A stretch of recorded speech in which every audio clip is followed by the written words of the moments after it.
po lahat kung saan po nagsimula, paano nagsimula yung issue at kung bakit po ako nanahimik.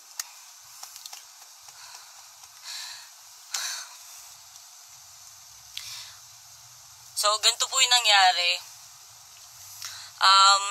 Dati nagkaroon po kami, nagsimula po siya, nagkaroon po kami ng lahat ng mga famous sa Facebook, nagsimula po siya sa isang group chat. Ang group chat po dati, syempre walang message request, ganyan, na-accept mo agad, ganyan. So nakikita mo agad, nagka-pop out. Aminin ko po, dati sobrang na-overwhelm ako. Kasi wow, famous ka, ganyan, di ba? Medyo, wow, may mga bago akong friends, ganyan. So, hindi mo alam kung sinong totoo doon eh. Kasi, lahat, halo-halo. Yung group chat na yon ang tawag doon, Suicide Squad. Ang nangyari doon, lahat ng may followers na hindi bababa ng 100k, nasa isang group chat kami. Tapos, hanggang sa friends, lahat, ganyan, ganito. Hanggang sa, ang dami nagpapa-add sa akin. Nung panahon, 3 years ago po to, 2016 po nangyari to. Ang tatandaan ko kasi, bandang June yun eh. Bandang June na marami nagpapa-add sa akin. Medyo bata pa po ako. Sobrang careless ko pong tao. Nagkakamali din po ako. Inaamin ko, nagkamali po ako ng panahon na yun kasi nakipag-usap po ako sa taong hindi ko alam na meron po siyang girlfriend. Aaminin ko po, sinasabi ko po sa inyo yung katotohanan na nung time na yon, pag may nag-chat sa akin, sige, add kita. Tapos may mag-add sa akin, o sige, add din kita, ganyan. Tapos ganito na. Hanggang sa pumasok na si John Gutierrez po, name drop po tayo. Pumasok si John, sabi niya, oy, papa-add ka din ba, ganyan. Yun yung tatandaan ko eh. Gusto ko sanang balikan ka, so gusto ko ng screenshot, soon lalabas ko po yung mga ebidensya. Sabi niya, papa-add ka din ba? Hindi, ganyan. Okay, ganyan. Hanggang sa, basta hindi ko alam pa nagsimula, tapos sinabi niya na, sabi ko, paano ba yung Snapchat? Sabi ko sa kanya. Tapos sabi niya, ay turuan kita. Sabi niya, ganito mag-Snapchat, ganyan. Anong Snapchat mo? Basta tatanungan kami. Hindi siya detalyado, pero hindi ko matandaan yung eksaktong mga pinag-usapan dun sa GC. Pero sabi niya sa akin, anong Snapchat mo, etc. Ngayon, sabi ko, wala akong Snapchat, di ako marunong yan, ganyan. Kasi bago lang naman ako, ganyan, sa mga social media shit na ganyan. Kasi kaka-viral ko lang po nun sa post na yun. So, nangyari nun, piniem ako ni John Gutierrez. Ngayon, sabi niya sa akin, tuturuan kita mag-Snapchat, ganyan, ganito gagawin mo, ganyan. Ngayon, sabi ko sa kanya, paano ba? Ganito yung gagawin mo, Tony, ha? Ganyan, ganito, ganyan. Sabi ko, sige, ang galing naman, ganyan. Ngayon, sabi niya sa akin, tignan mo yung, yung my story ko. Anong ganun my story o my, hindi ko alam kung ano tawag sa Snapchat, basta yun siya. Tapos, kaya ako napansin yung message ni John sa Facebook, sa Messenger, kasi hindi pa uso nun yung, yung message request. Tapos, kaya nagpa-pop out siya pag may mag-message sa akin. Tapos, ang nangyari, sinuruan niya ako mag-Snapchat. Uulitin ko po, nagkamali ako ng panahon na yun. Kasi yung time nakausap ko siya, hindi ko alam kung sino siya. Hindi ko alam na nag-viral pala sila as a couple. Wala akong alam. Ngayon, sabi ko, ganun ba, ganyan. Ako naman si Gaga. O sige, ganito, thank you, ganyan, Snapchat. O, tignan mo yung my story, etc. ko. Pagtingin ko, meron akong screenshot dyan nun na nakalagay na, TF as though, parang ganon, parang about sa pet ko. Sabi ko, ganyan. Ngayon tinanong niya ako, sabi niya sa akin, sa Snapchat, maganda daw doon. Kasi daw sa Snapchat, kapag nag-sin ka, pag binak mo daw, nadidelete din ka agad. Sabi ko, okay. Huwag niyo po muna akong, PM, wait lang. So, nasa na ako. So, sabi niya, nadidelete din daw. Okay, ganyan. Tapos, pag in-screenshot ka, malalaman mo din agad. Sabi ko, talaga okay pala to. Pero pag sa video, ganyan. Ang ganda lang ang beses lang yung pindot mo. Okay, ganyan. O, tinuruan na kita. Anong kapalit ko? Sabi ko, bakit ako? Ganyan. Siyempre, ako. Aaminin ko. Hindi ko nga siyang ilalay. Hindi ko nga alam. Tapos, ang nangyari, sabi niya, tawag dito, send ka naman sa akin ng boobs ko daw. Send ko daw sa kanya. Guys, tawagin niyo na ako kahit na pero hindi ako sinungaling. Sabi ko, ikaw muna. Nag-send siya. Nakaganon siya. Ganun yung picture nakaganyan siya. Pinicturean niya yung niya, pero meron siyang boxer shorts na matigas yung ano niya. Tapos sabi ko, ganyan. Tapos sabi niya, ikaw naman, patingin ako ng boobs mo. Yun daw yung kapalit na tinuruan niya ako mag-Snapchat. So ako naman, careless ako. Hindi ko alam na, may girlfriend pala yan, ganyan. Ako naman si Gaga, malande, patola. Send ako ng picture ko sa kanya. Ngayon, nung sinend ko sa kanya yung picture ko, nakita yung boobs ko, pero hindi buo eh. Sabi niya, ano ba naman yan? Photoshoot yan eh. Sabi niya ganon. Photoshoot yun kasi totoo, pinost ko yun sa Facebook, pinost ko yun sa Instagram. Meron akong shoot, nakita yung boobs ko as our breezy babe. Meron akong ganung photoshoot, sinend ko siya, tapos tawa. Sabi niya, ano ba yan, photoshoot yan, ganyan eh. Kaya sabi ko sa kanya, wala eh, ganyan. Tapos, hanggang saan nangyari, tatandaan ko lang para mas malinaw.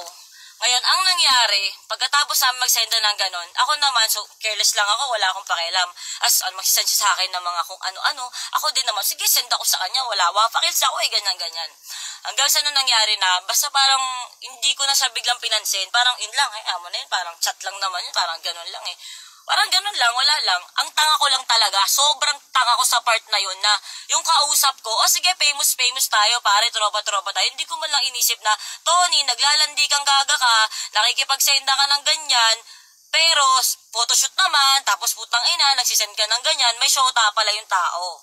So ako, ang ginawa ko naman, pinabaya ako na, tangina, talaga, may shota pala yan, ganyan. So may nagsabi sa akin, Gago, kausap mo yan? Sabi niya gano'n, 2016 pa po to, mga bandang June, July, sorry po, hindi ko talaga matandaan kung anong month yun. Pero kakalkalin ko yan, papost ko yan.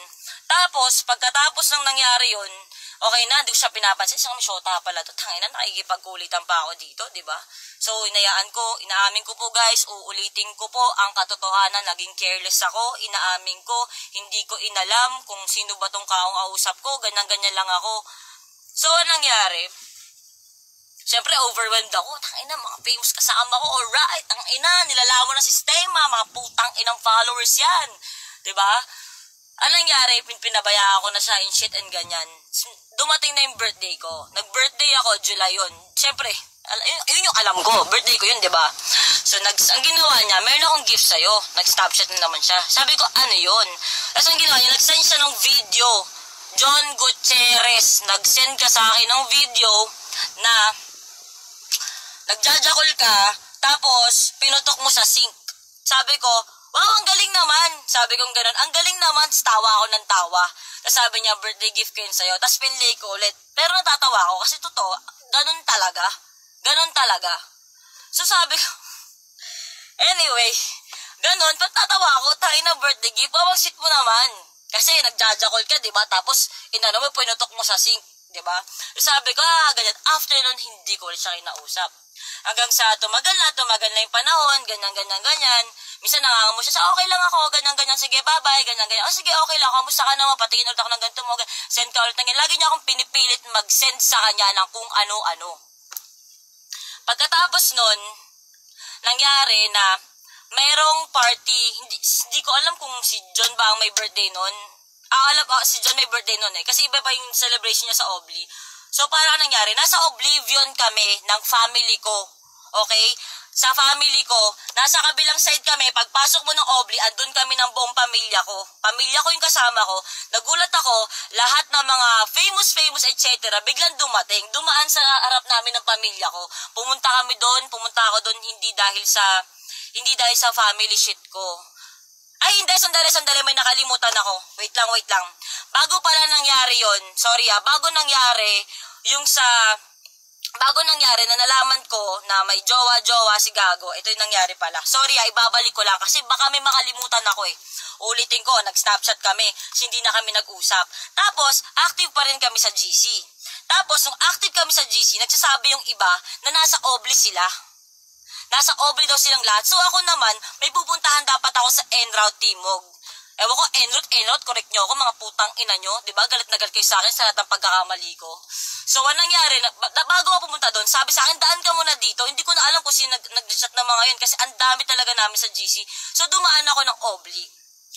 Pagkadaan ko ng Obli, andun silang lahat, nagulat ako, nandun si Jones, nagganunan kami. Sabi ko sa kanya, uy, Diba? Kasi may Snapchat kami. Alam namin yon. Tapos nalaman ko na, ay, tanginan to, ganyan. Kinukulit niya ako, lapit siya ng lapit siya ng lapit. Ay, sabi ko sa niya, Brad, ba't parang tahimik mo naman? Yun yung may mga picture ako kay JC doon na nakakandung ako sa kanila, ganyan. Lahat ng famous nandun sa may bandang, sa may bandang taas. Tapos, nung time na yon, sarang may nagsabi sa akin na may jowa siya dyan, pero hindi ko pa rin nakikita, hindi ko alam kung sino or what. Tapos ang nangyari, parang kinukulit niya ako hanggang sa naglapag si J. Isidro ng Hennessy. Basta pag gano'n yun alam ko Hennessy yun Tapos ang nangyari, sabi niya, uy, inumin mo muna to bago ka umalis. Ngayon, sabi ko, ganun ba? Inumin muna bago umalis. Ano ba yan? Sige na, Tony, misa ka lang pumunta dito. Dumaan ako doon para lang makipagkulitan. Pero pupunta ako sa girlfriend ko that time. Ex-girlfriend actually. Dati po ako may girlfriend, ganyan, ex-girlfriend, ganyan. Para lang po alam nyo. Katotohanan na lang lahat ng sasabihin ko. Tapos, ang nangyari, nung pumunta po ako doon, sabi nila, sige, so nakipag-inuman ako, nakikipagultan ako, ganyan. Uulitin ko po, naging careless po ako. Ang nangyari na nalalasing na ako. Tapos sabi ni J. Isidro, aalis ka na. Sabi ko, nagmamadali na nga ako, inubos ko na yung bote. Sobrang gusto kong makisama, kasi nga, putang ina, yung mga kasama ko, ayoko magalit sa akin, na parang, kasi mga kaibigan ko sila, naniniwala ako, na friends ko kayo, kahit nandun si John, wala na akong tingsan niya, itanginan to, X to, ganyan, etc. Tapos, ang nangyari, naglapag siya, inubos ko na inubos. Sabi ko, tangina, kailangan ko na umalis, kailangan ko na pumunta sa mga, sa mga kaibigan ko.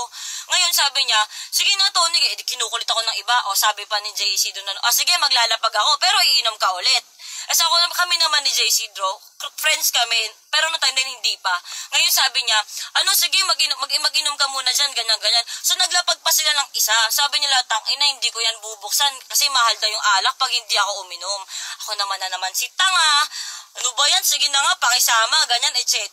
So, ang ginawa ko, sige na nga, inom ako ng inom para maubos ko yung pangalawang bote ng putang inang Hennessy na yan. So, ako, nagmamadali ako, hanggang saan, napapansin ko, parang, uy, ako lang umiinom, ba't naman kayo ganyan? Diba? Tapos, sabi ko sa kanila, ba't naman ganyan? Kasi, ang huli kong naalala, sobrang tawa na lang kami ng tawa, tas sobrang nalasing na ako, na parang di ko malang namalayan, yung katabi ko, parang nilalasing ako. Diba? So, anong nangyari? Ito, pawang katotohanan lang po. Katotohanan lang lahat ng sinasabi ko ngayon dito. Wala na akong paki kung anong sasabihin nyo. Nalasing ako noon, sobra. Tapos, nagising ako sa gilid ng Oblivion Bar, Timog, sa may bandang CR. Nakaiga ako, andito po yung ulo ko, andyan yung pa ako. Nagising ako, nandito si Pao Sepagan, nagulat ako. Tapos nandito si John, kaya po ako nagising. Kasi naramdaman ko po si John nung time na yun, na hinahawakan niya po yung pek-pek ko. Tapos, sige, siyempre, tangina mo, pokpok ka, Tony, diba? Sige, ginusto mo yan. Sorry. So, nagising ako, nagising ako na, siya, hinahawakan niya ako. Tapos si Pao Sepagan, parang tinatakpan kami. Parang tinatakpan niya kami ni John. Ako, lasing ako. Tapos si John, nandito sa gilid ko, dyan sa may bandang puwetan ko, ginaganon niya yung ko. Ngayon, siyempre, sobrang lasing ko, ganun na lang ako sa kanya. Hanggang sa kailangan na daw namin umuwi. Pagka uwi namin, ang nangyari, nagwawala daw ako sa labas, hindi ko na maalala kasi sobrang lango ako sa alak, sobrang walwal ako ng araw na yun. Uulitin ko po, wala po akong sinisisi. Sasabihin na naman, kasalanan mo yan, Tony. Ganyan, kasi kasalanan mo yan, bakit ka uminom? Ganyan. Uulitin ko po, wala po akong mga ganong kaibigan, nabigla ako, parang kailangan ko makisama kasi pag di ko daw ito ininom, wala na daw silang alak, ganyan, misa lang daw ako magpunta. So ako, nung time na yon, nung hinahawakan niya ako, nagising ako, hanggang sa nakatulog ako ulit. Basta naramdaman ko hinahawakan ako, sa nakatulog ako ulit. Tapos natatandaan ko, nakipagkalmutan daw ako sa sasakyan kay Abby. Ibang Abby po to hindi yung may scandal shit. Yung ibang Abby na jowa ni Francis. Andun si Francis, andun si John.